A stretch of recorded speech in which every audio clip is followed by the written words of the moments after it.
Bloodstains, children's toys and personal belongings. We are currently at the Roma camp that was attacked on June 23rd. It's empty and messy here. The Roma who used to live here were taken to a safe spot and provided with shelter. It's not clear yet whether they will come back to pick up their possessions. One of the Roma people who stayed at this camp died as a result of a stab wound he received. The perpetrators had carried out the attack in the middle of the night without warning, but it looks like they have been preparing for this thoroughly for a long time.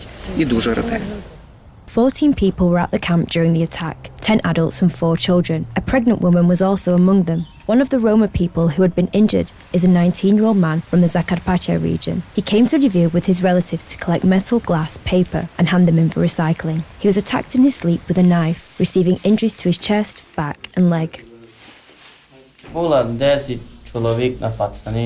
There are 10 perpetrators. I received 5 blows here and 4 here and 1 stab wound here. We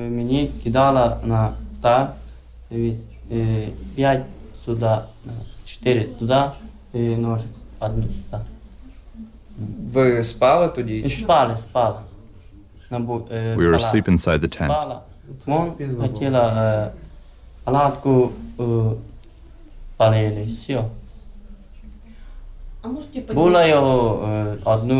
They had 1 metal bar, a hammer, a knife, and everything.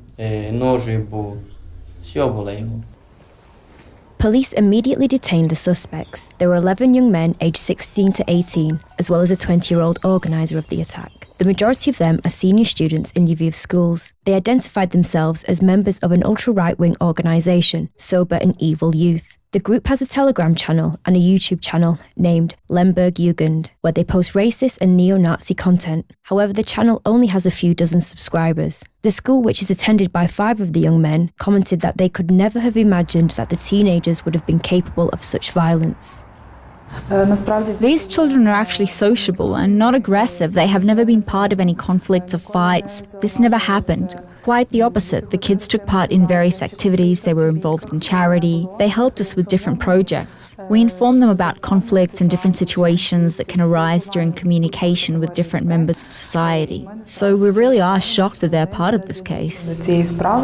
The National Police told us that the attackers had organised the plan and even assigned tasks and roles. Thanks to a timely call, the police managed to arrive at the scene promptly and detain the attackers who had attempted to flee. Supervision of other Roma settlements is kept under special control, according to law enforcement officers. Concerning the increased patrolling, it's been enforced for around a month now probably. It was a command from the Interior Ministry. This also concerns all the attacks on Roma ethnic minorities. All of this is under close monitoring by Ukraine's national police, and there is increased patrolling in pop-up and compact settlements that we know of. Attitudes towards visiting Roma vary among the local population, from tolerant to highly negative. This topic of conversation usually comes up during warmer parts of the year, when wandering Roma from Zakarpattia begin to travel to other Ukrainian cities in search of income. Mykola Yurchenko, head of a Roma organization in Lviv, states that the sort of camp that was attacked was not the only one in the Lviv region. We had around 800 people last year. All of them were traveling Roma coming from the Zakarpattia region. They travel around the whole of Ukraine. In the Lviv region itself, there were about 800 people. I think at the moment we have at least 800 of them too, but they live in small compact settlements of 2 to 3 families of up to 50 people. Some of them are smaller, of up to 15 people. They're scattered, but most of them are located around the Rudne settlement. People here don't understand that you can't see in black and white. All of us are citizens of Ukraine. It's not the problem of international establishments or civil societies. It's our government's problem that such actions are carried out against their citizens. The international community did offer a response. The attack on the camp in Lviv has already been condemned by the United States, as well as the Council of Europe. The Roma people who were attacked and, as a result frightened, refused to talk to journalists and cooperate with the police.